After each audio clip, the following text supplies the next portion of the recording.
Me diga uma coisa: é possível estabelecer uma relação entre os senhores de engenho, os grandes empresários, os latifundiários, os financistas? Totalmente. Essa relação, inclusive, os historiadores já estabelecem, né, Ju?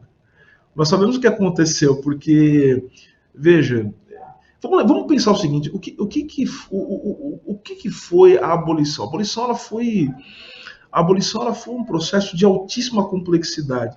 Por isso que eu tenho uma séria discordância com quem, inclusive com alguns irmãos e irmãs do movimento negro, que muitas vezes querem dizer que a abolição ela foi um processo menos importante, puramente burocrático. Não foi, não. Para a gente chegar naquele patamar, chegar no 13 de maio, chegar na Lei Áurea, né, a Lei Áurea em si, ela talvez ela tenha menos importância do que esse projeto, o processo político que resultou nesse reconhecimento, nessa formalização da liberdade da população negra, do povo negro brasileiro.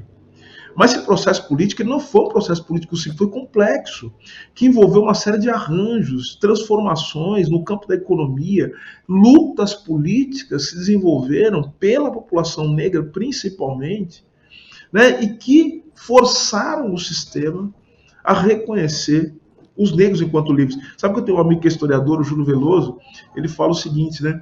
Ele fala que se a gente fosse fazer um relógio, né, da abolição, na verdade, os abolicionistas, os mais conhecidos, os brancos, eles só entraram aos 45 do segundo tempo, porque essa luta já estava sendo feita muito antes. E tem também a questão da geopolítica, eu gosto de insistir nisso, Juca.